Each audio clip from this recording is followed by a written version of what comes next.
For the last many months, my wife and I have been working on a little bit of an outdoor backyard project. And when I say a little bit, I mean we've completely ripped apart our entire backyard and spent this several months putting it back together.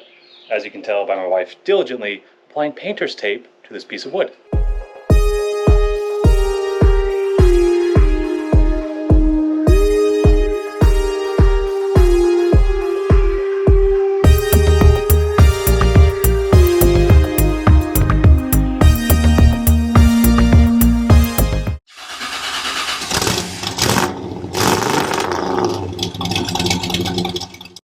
If you watch any of our videos here on Zero to Awesome, you might have noticed lately I keep apologizing for my garage being complete chaos because I have a little bit of an outdoor project going on. Please forgive me for just the chaos that is happening here. And before we get into the modifications, I must apologize again, as I have in the last several videos, for the state of my garage. So it's actually been long enough and we've made enough progress on our backdoor project. I think it's time to start sharing some of what we're doing. And while some of what we're doing involves building an outdoor kitchen, which is all around me right now, and today on Zero to Awesome, we're going to be finishing up the countertops and pouring countertops for our outdoor kitchen. Specifically, they're going to look like this because we need 3 countertops out here. I already poured this one and it came out great. And about 4, maybe 5 years ago, we poured some concrete countertops at my brother's house. Those came out great. And I actually referenced our old videos to figure out how to do these ones.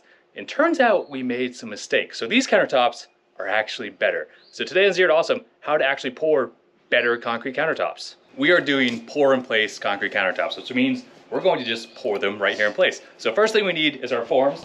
I used Z-form, which is pretty common. If you search pour in place concrete countertops, you're gonna see Z-form everywhere. The tricky thing is we have a lot of existing structure we need to go around. So things got pretty custom with plywood and tape and hot glue. We had to get creative to make some forms, but I tried it out over here and it worked. I mean, it worked just fine. So you can use whatever forms you want. You can use wood, you can use plywood, you can use melamine, you can use Z-form countertops, which they're kind of expensive, but I went with because it's gonna give us the look and the thickness of the countertop that we want, and they are pretty easy to use. These Z-form countertops, you literally just screw them around the perimeter of your cement board or whatever you're pouring a countertop on, and then when they're dry and they're cured, you break away this front flap here, and you just have a nice exposed concrete countertop edge. If you have any gaps, you can fill them in with duct tape. I use Tyvek tape. This stuff is watertight. It sticks pretty well. And the cement you're going to be using to do this is going to be pretty wet, pretty liquidy. So any little cracks, gaps, anything like that, fill it in with a little bit of caulk. Or in my case, we've got some hot glue involved because we need things to stick together. Once you have your forms installed, you're going to need some sort of reinforcement in there. Z-form, where I bought the form, makes a really nice, really expensive fiberglass mesh. I'm using just number two cement sidewalk wire lathe for a couple of reasons. One, I couldn't get the Z-form mesh shipped to me in time on my timeline to get this done. 2, I read that if you use rebar in something thin like a 2-inch countertop, the rebar, it'll actually expand and contract, and it'll actually crack your countertop. It'll act as a crack line. And then 3, I can get sheets of this at Home Depot for less than $30.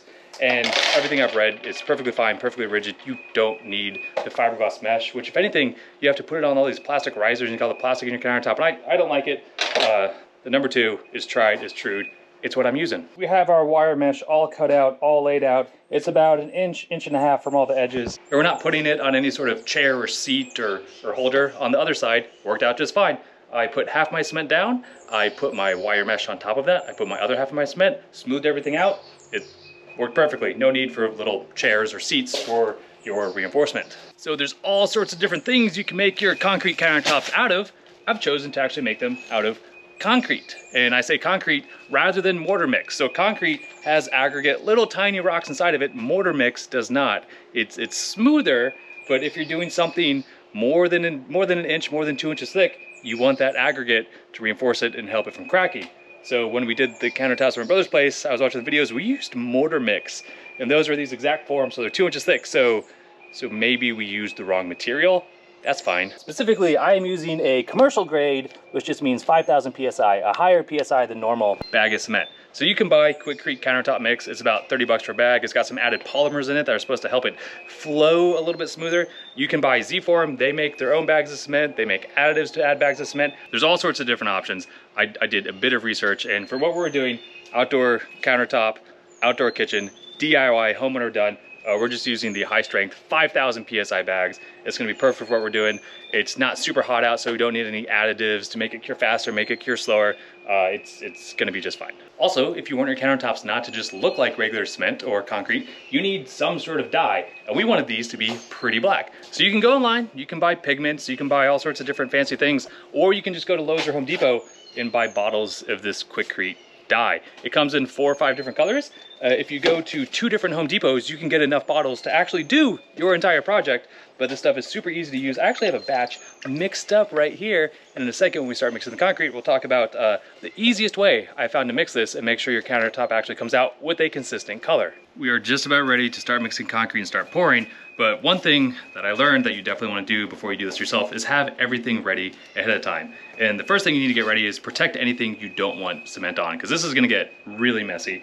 And when I poured the other countertop, I had this all blocked off with cardboard, but you can see things still got out of control. These are stainless steel doors. They're covered in protective plastic right now, so this is fine, but all this tile I had to go back and scrub cement off of.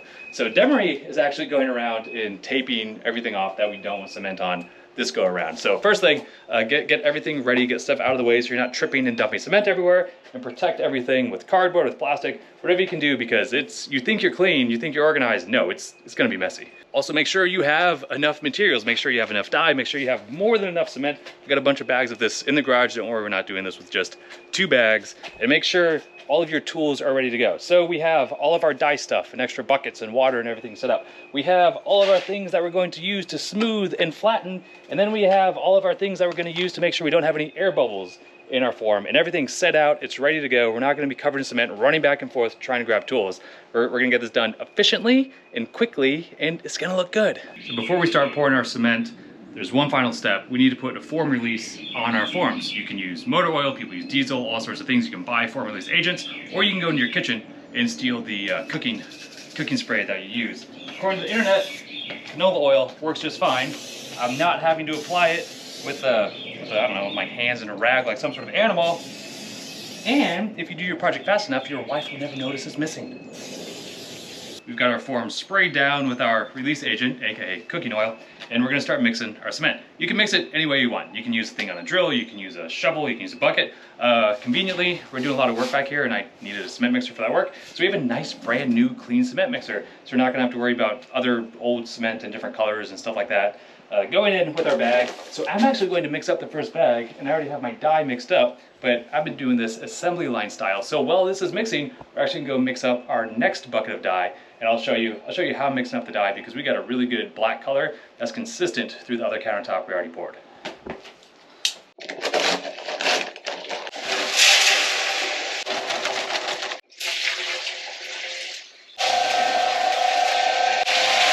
While that's mixing, we're actually going to mix up our next bucket of dye, because assembly line style, we don't want this to dry out. So as soon as that one's done mixing, we're going to pour it. And as we're pouring that one, we're going to start mixing up our next batch, and we're just going to go and go and go until we have some countertops. So we're using this Quikrete cement color, and I have a nice measuring bucket with a magic marker line on it. And when I mixed my first bag, I slowly started adding water until we got to the consistency we wanted, and then I marked it. So every bag since then, we've mixed our water, we've mixed our dye up to that level so we get consistent dye. I would not recommend filling this with dye and then blasting a hose in there. You'll be covered with dye like you just robbed a bank. So we have a bucket of nice clean water. We're gonna put a little bit of water in here. And then we're gonna shake our dye up really good, rip the top off, pour a whole bottle of dye in. You might wanna use less dye, you might wanna use more dye. We want these really black. And to make sure it's consistent, there's a bunch of dye stuck in the bottom of the bottle. So we take it, add a little bit more water, put the lid back on. Sometimes the lid likes to come off when you're doing this and you get covered in dye. Shake it really good.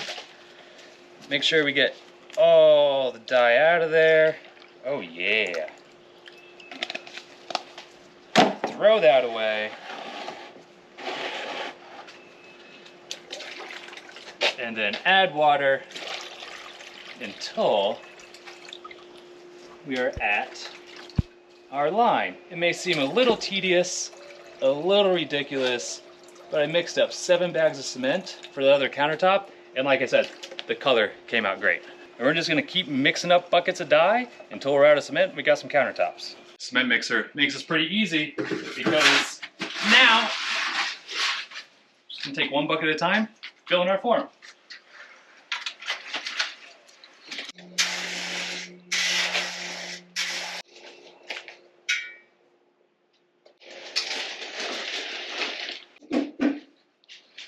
First bag is done.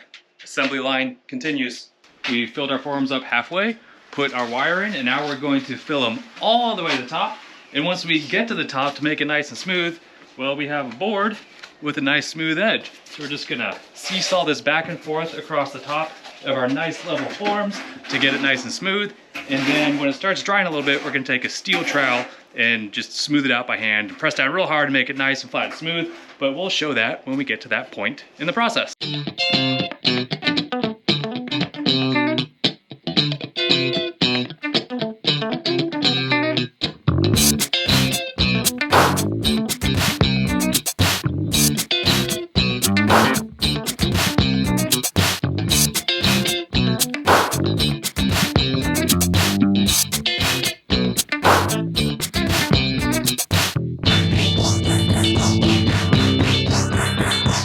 So we got it pretty flat with our screed, and the next step in our leveling process, our flattening process of a countertop, is to do absolutely nothing. We got it flat, we eliminated high spots, we eliminated low spots just by sawing our piece of wood back and forth, and now we're going to let it start to set up before we come back with a metal trowel. But before we do that, we're going to go around the perimeter of our forms. I'm using an old oscillating tool, which I don't mind getting a little cementy. Dem's got a mallet, and so I'm going to go through with my oscillating tool, vibrate the form, and then Dem's coming behind me just gently tapping it. And what we're doing is we're getting a ton of air bubbles out around the outside of the form. You can't get rid of all the air bubbles, but the more air bubbles you get rid of now, the better your countertop's going to look, and the less little holes you're going to have to fill in before you polish it. So I'm going to use this, Dem's going to use that. We're going to let this sit. We're going to start pouring the other countertop. In probably about an hour, we're going to come back with the metal trowel and start smoothing this. It's been about 45 minutes to an hour. It's about 75 degrees out, so not too hot of a day. Depending on where you're doing this, you might want to wait longer, might want to wait less time. In fact, while we waited to do this, we poured that countertop over there. So as that one starts to set up, I'm going to start troweling this. There's lots of different trowels. Different people online say use a magnesium float, use a finishing trowel. What I found works best is if you look at the trowels, there's ones with rounded edges and there's one with square edges. If you use a square edge, it's going to leave some lines in your cement. If you use the rounded edge, it doesn't leave lines in the cement. The cement is setting up. This one's been drying for about an hour, hour and a half. The other one's been drying for about 2 hours now, but it's pretty firm. So I'm taking my steel trowel, a bottle of just regular old water, nothing special about it, keeping the trowel wet, keeping this wet, and we're just actually pushing pretty hard, keeping a little angle on our trowel just to get it as smooth as we can. And I'm going to keep coming out here about maybe every hour, hour and a half or so, and pressing it down, using my trowel, using water, until I can press on it and we're not leaving trowel marks anymore.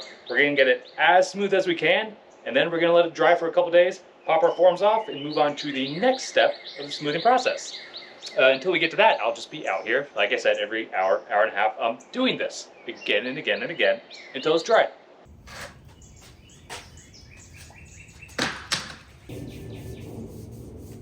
Our forms are off, our countertops are dry, and they are actually very flat and they're very dark. We put a lot of dye in the mix and we did come out with the black cement, which is what we wanted. When you take your forms off, regardless of how much you vibrate or tap the edges, you're gonna get all sorts of air bubbles. So you can mix up more cement and you can try and match the color and just mix up a small batch or use some mortar so you don't have aggregate and rocks. Or I just poured some of my cement when I was making the countertops into a clear plastic cup, took it to the tile store and found a grout that matches the cement color.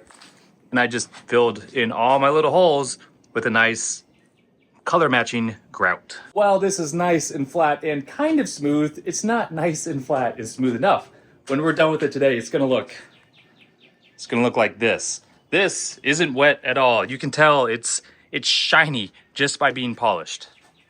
So I've been out here, I've been grinding and polishing this countertop, and this is what that's gonna look like at the end of today. So you notice there's a lot of aggregate exposed in here. We used concrete, not cement, or the other way around. Yes, so we used concrete. Concrete has rocks, it has aggregate in it, and when I grind it and polish it, it exposes the rocks and it makes it look a little bit more like natural stone. I think it's a cool look, especially some of the colors, some of the reds and things kind of go really well with the green tile and our black slate. And this is what we're going to use to grind and smooth and polish our countertop. It might look like an angle grinder connected to a hose, but it's not an angle grinder connected to a hose. It's a direct drive polisher connected to a hose. So angle grinder spins really fast. It spins too fast to do what we're doing. So this is a direct drive polisher, not a dual orbital polisher. It doesn't have a gearbox, which makes it go in random circles to knock us roll marks. It's literally just an old school direct drive polisher with the water fitting to it that sends water right through this pad right here. This pad, we're gonna put our diamond abrasive polishing pads on. We are going to start with 50 grit and work our way up to 3000 grit over 9 separate polishing pads. It's gonna take a while. I did that side over there. I can say it's very messy. So I'm gonna wrap all these posts in protective or saran wrap or something to keep these from getting grit and all the slurry and slag in them. And I'm probably gonna punch a hole in a trash bag and wear a trash bag, because doing that one, I was soaking wet and it took hours. So we're gonna get the montage going. We're gonna get things protected with plastic, and we're gonna start grinding our countertop until it looks nice and flat and shiny.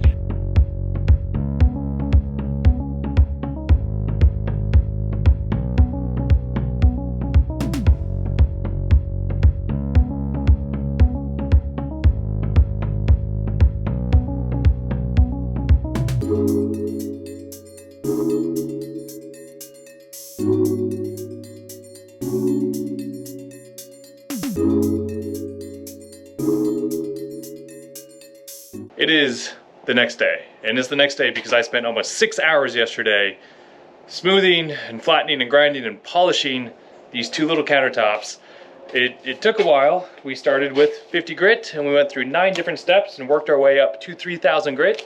And since we were using Amazon's cheapest stone polisher, I got electrocuted the entire time. Turns out 120 volts of electricity and cheap Amazon power tools, you're gonna shock yourself quite a bit. But it was worth it because this is just cement. There's no sealer on it. And like in the sunlight, you can see the reflection of the sealing on it. This thing is not going to come across the camera, but it is so flat and smooth. It feels like one big, solid, smooth piece of stone. So what's next? We are going to make sure it's dry. The one over here, I actually kept it covered yesterday because this grinding, this polishing, it makes a mess. Like everything is covered in water and sludge from the polishing that we did. But so that one was covered, that one's dry, that one's clean. We can seal that. This one, we had a lot of cleaning up to do. Everything was covered in plastic, but it's completely filthy. We're gonna have to go rinse everything off, and then once it's dry, we're going to start sealing. And for sealer, we got the good stuff. Because this is a outdoor kitchen and it's cement, it's very porous, it's gonna be outside. We got a very good, high quality, UV resistant outdoor sealer. This 1 quart of sealer actually costs more than my nice new stone polisher. So we're gonna put multiple coats on. The instructions on this, they're a little involved because it is a kind of heavy duty outdoor UV resistant sealer, but we put lots of light coats on with the roller, let it dry a certain amount of time in between, and the more coats we apply, the glossier and shinier and darker it's going to get. So we are going to put in our last piece of tile right here. I had to wait on that piece of tile until we poured this countertop. So we got 1 piece of tile to put in, a little more grout, some doors to put back in, some shelves I need to build down here for the things that are going in here, and then we start sealing. So it's time to get back to work.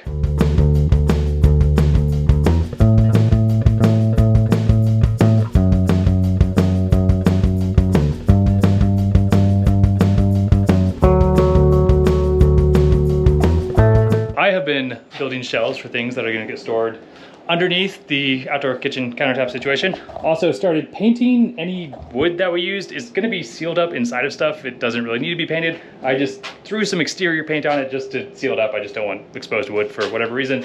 And while I was doing that, Demery worked a long time on scrubbing with water these tiles and then drying them and taking a microfiber buffer to make sure all the grout and haze and everything was off, because they're about to get sealed. And I think we're going to start sealing the countertops first before sealing the tile. And you actually read the instructions. Yes. on how to do this. Yes, I did. First up, we're gonna shake the crap out of this and then pour some into this paint tin. We're gonna use our roller and just liberally apply all that stuff all over this countertop. We have to keep it wet for, I think, 10 to 15 minutes. Applying sealer in that time frame so it doesn't dry out. Once that 10 to 15 minutes is up, then we'll take our nice, clean, dry cloth and just buffer it dry and make it shiny. And in 30 to 45 minutes, we'll reapply if we want it to be darker. Demery said we're gonna apply it liberally. It's $80 a quart. We're gonna apply it very conservatively.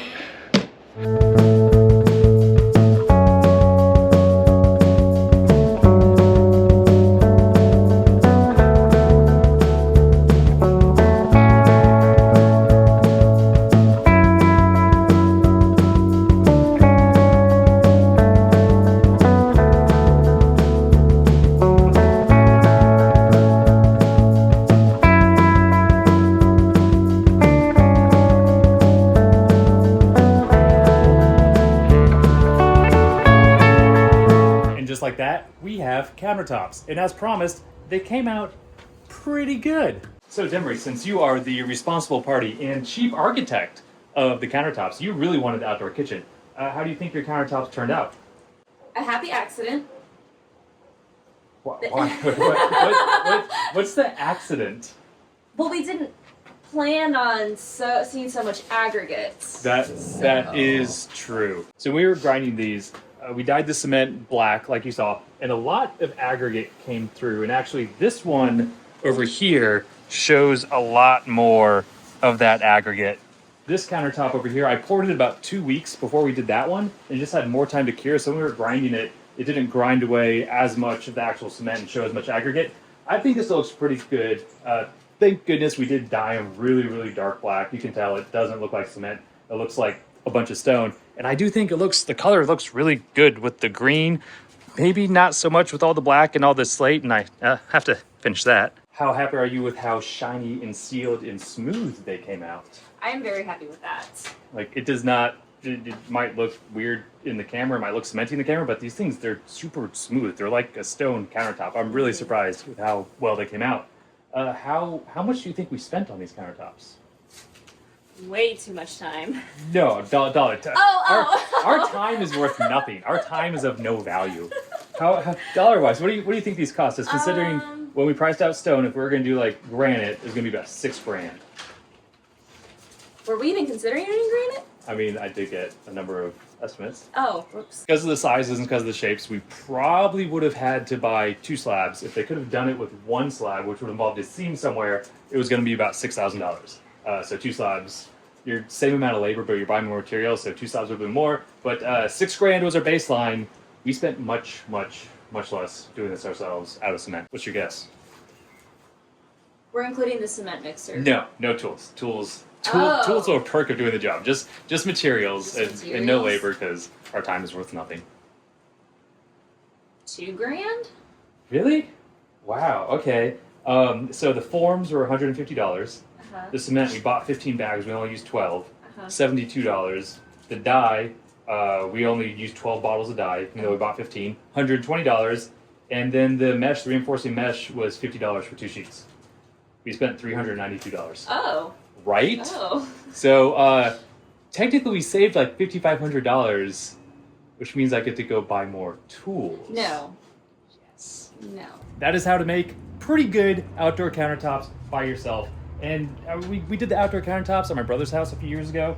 I think these are smoother and nicer. And I think he's going to be building an outdoor kitchen at some point in the near future. And maybe if he does these outdoor countertops, I don't know, we'll see how his turn out. But we're getting close to being done with our outdoor kitchen. We need a few things like some knobs and some covers and a little bit of grout. In our backyard project, it's still a state of chaos and mayhem. We have to put down 1,200 square feet of slate, fix a deck, screen that in, rip out more deck.